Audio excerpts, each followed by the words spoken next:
What's going on, everybody, and welcome back to Comic Breakdown. In this video, we are jumping into X-Men issue number 27, and what the X-Men title have been giving us is really Kitty Pryde, taking on an old persona known as SHADOWKAT. Mutant kind, they're not holding back any longer. They are doing everything they can to take down Orchis and also rescue all of the mutants that have been captured and put away in what Orchis is calling rehabilitation camps. But things are getting more dangerous, with the Stark Sentinels now scanning pretty much everybody for the X gene. Their days are numbered unless they can figure out a way to cover up their X gene. This means they're gonna have to take a trip to the Fantastic Four. Now, make sure you guys have subscribed to the channel, make sure that you like this video, and with that being said, let's dive into this breakdown. Alright gang, so as we dive into this issue, we are picking up with SHADOWKAT. She has made her way into an Orchis facility. Sync has tasked her with getting a consensus of all the mutants, because every single mutant is an X-Men now, currently wanted for crimes against humanity, crimes that Kitty never committed. It does take a lot to surprise her these days. With so much going on, there's not much left to surprise. But as she gets into this facility and begins to look around, what she finds is the one and only Juggernaut. After his fight with Nimrod, everybody thought he was dead, but he was simply captured. But letting Kitty know that this thing around my neck, it is an adamantium coil, and apparently it is attached to his neighboring mutant. This means if the Juggernaut tried to stand up and run out of here, which he could, the mutant in the other room would get torn apart. And so this is where SHADOWKAT goes to see who that person is. That person being none other than Cyclops. Not being able to tell if he was sleeping or drugged, but she does know that he is still alive. She was about to set him free, phasing the collar away from his neck,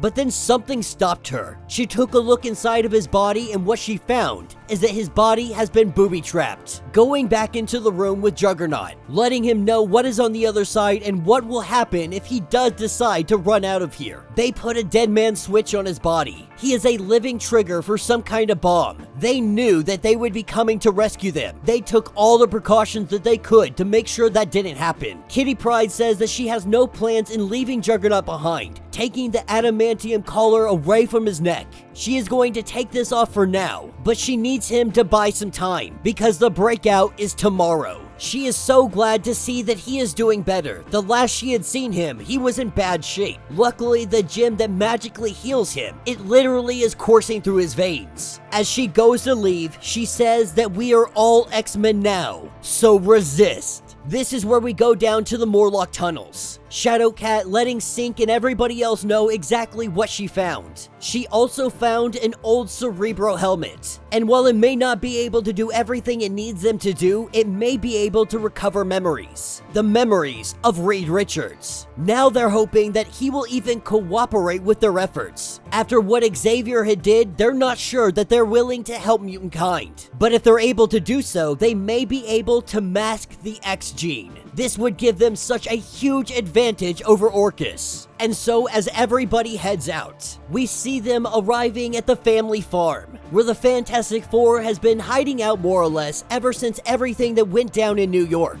If you're interested in finding out what happened to the Fantastic Four, I highly recommend that you check out the ongoing series. It's absolutely phenomenal. It's a lot of fun, very family friendly, just wholesome goodness. But as they land, we see that Rasputin is not here for just friendly conversation, that she is gonna get the answer she wants no matter what. The problem with Rasputin is she comes from a time that was always constantly at war. She doesn't know etiquette. She doesn't know the ways to actually talk to people. She's found it very hard to fit in. And so when she goes up to the thing, when she goes up to Ben, they have a quick conversation. Ben puts his hand on her shoulder, and Rasputin knocks the thing for a freaking loop. Now, Talon and Sync, they were really hoping that this was gonna go nice. Obviously, things are already turning out sideways, as Sink and the others go up to Ben and try to let him know that we need to calm the situation down. This is all a misunderstanding. Rasputin begins to escalate the situation, with Johnny coming out and surrounding her in flame. She says, if you take a look at my skin, you're gonna notice that you can't burn me. Going to take a swing at Johnny, she misses. Johnny doing his regular cockiness, saying that there's no way you'll ever lay a hand on me, but she doesn't need to. Reaching out with her mind, she makes Johnny go to sleep. Instantly, he falls to the ground and he is snoring. This is when Reed and Sue come outside. With Sue going invisible, Reed Richards begins to scan the area, and what he sees is Rasputin. And he finds this very interesting because this is several mutants in one. As Rasputin walks up to him saying, "Are you Mr. Fantastic?" And he says, "I am, and that I hope for your sake my family is unharmed." Now she says that they don't seek conflict, that they just require some information. They need the information that Professor X and Magneto had taken from him. Now he says he's gonna figure it out,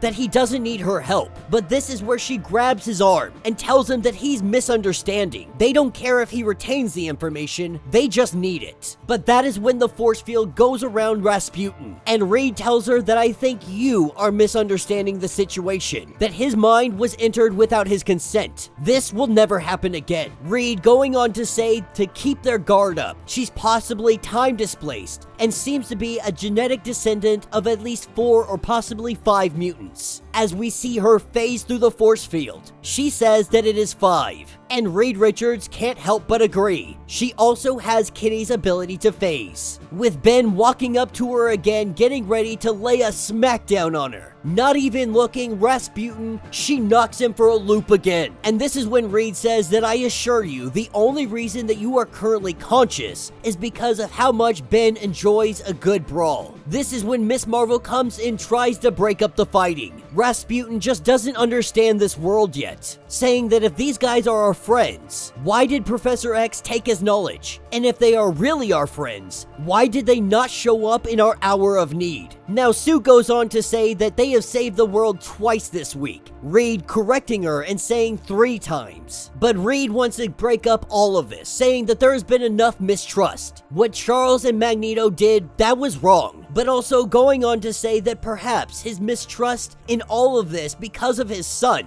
this has clouded his judgment. And so he agrees to help them, but Sue makes it known that if she tries anything, she will be inside her head, and she will cause her to have a stroke by expanding a force field inside the metal dome of hers. And this makes Rasputin like Sue Richards. But putting on the helmet, they dive into the mind of Reed. They see the moment where he says that they want him to remember, this is not a game to them. This is a fight for their survival. But as they dive into the mind, they see that Professor X, he hollowed out the knowledge. Not even Rasputin can recover this. And this is what Reed had suspected. But there are ways for the mind to heal, to change. It is very malleable. So he will find a way. As she takes off the helmet, Miss Marvel mentions what is funny about this situation. Charles used that word with her the night of the attack. He said that the Inhuman gift masked the X gene. And with Reed laughing, he finally gets it. He understands. It was the T-mist. In high concentrations, the mist can hurt and even kill. But in lower dose targets, it can camouflage the X gene. Now that they have this information, they have a way of masking the X gene.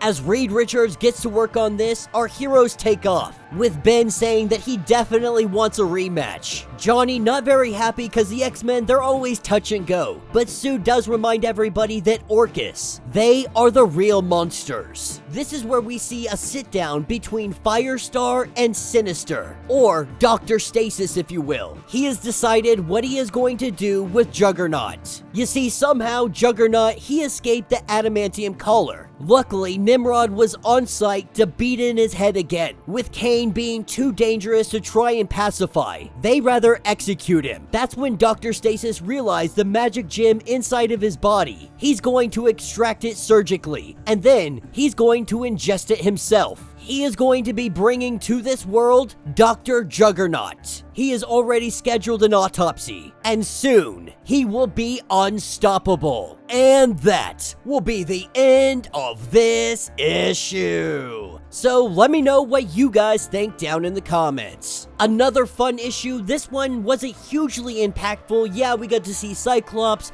we got to see Juggernaut, but really, this one was the focus of the T-Mist. They have figured out a way to mask the X gene. This is going to be huge moving forward. This means that the Stark Sentinels cannot find them. This means they can move around the world more freely and openly without being targeted. The sands are shifting, mutant kind is gathering, and they are preparing for their offensives. They may have taken a devastating blow, but everything is coming back around. As we saw in Immortal X-Men, Jean Grey has been found. All of the X-Men are in the hot white room, all 250,000 mutants. Iron Man and Emma Frost. It is more than likely they are going to find these mutants. People are going to be rescued. They are going to be saved. But will this be enough? Because Genesis is waging her war on Mars, and we have already seen the heavy losses that they have taken. But if the Civil War can be won, if reason can be brought to Genesis, there might just be an opportunity to smash down Orcus once and for all. But let me know your thoughts, let me know your theories. If you would like to get completely caught up on everything that has been going on with the Fall of X, go ahead, check out the link in my description as well as the top of this video. It'll get you completely caught up on everything that is going on with this series. If you would like to support the channel, you can always do so by joining the channel membership. Much like Patreon, having multiple different tiers, from $1 to $50, from loyalty badges to comics every single month. Not only are you helping out the channel tremendously, but you are getting tons of perks in the process. Now, if you're unable to do this, do me a favor, subscribe to the channel, like this video, hit that notification bell, and with that being said, until the next breakdown.